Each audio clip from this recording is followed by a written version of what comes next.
మనకి రిలయన్స్ అధినేత అంబానీ, ముఖేష్ అంబానీ వాస్తవంగా రష్యా దగ్గర నుండి ఆయిల్ కొని దాన్ని యూరోప్ దేశాలకు అమ్మింది ఆయనే.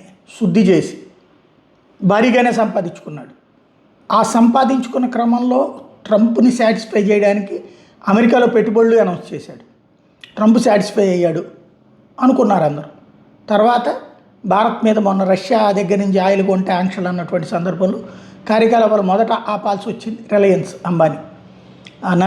నయారా ఏదైతే వాళ్ళకి ఇది ఇంకొక సంస్థ ఉందో అది కూడా కార్యకలాపాలు ఆపేసింది. భారత ప్రభుత్వం మాత్రం కొంటోంది.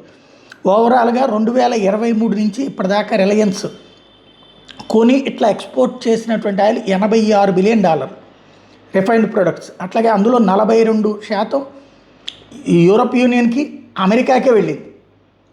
అది ప్రత్యేక విశేషం. అవన్నీ కొనుక్కున్నాయి, వాడుకున్నాయి.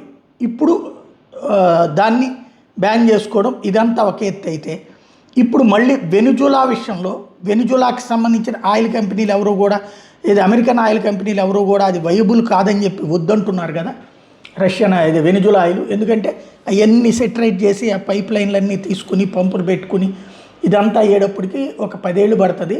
బిలియన్ల కొద్ది డాలర్లు అక్కడ స్పెండ్ చేయాలి.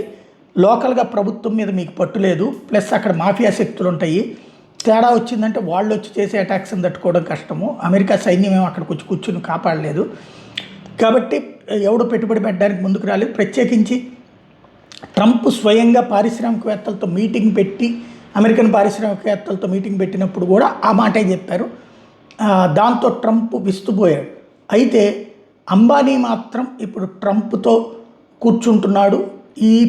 ఆ ఆయిల్ వెనిజులాలోని ఆయిల్ని వెలికి తీసి విదేశాలకి అమ్మేటటువంటి కాంట్రాక్ట్ కోసం, తద్వారా అమెరికన్ కంపెనీలు చేయలేని పనిని, అమెరికన్ కంపెనీలు ధైర్యం చేయలేకపోతున్న పనిని తను చేయడానికి, అట్లాగే తను లాభపడటం, అటు అమెరికాకి పన్ను కడతాడనమాట ఆ పని చేసినందుకు గాను. అట్లాంటి దానికి రెడీ అవుతున్నాడు అన్నటువంటిది తాజా అంశం చర్చకు వస్తుంది వరల్డ్ వైడ్గా.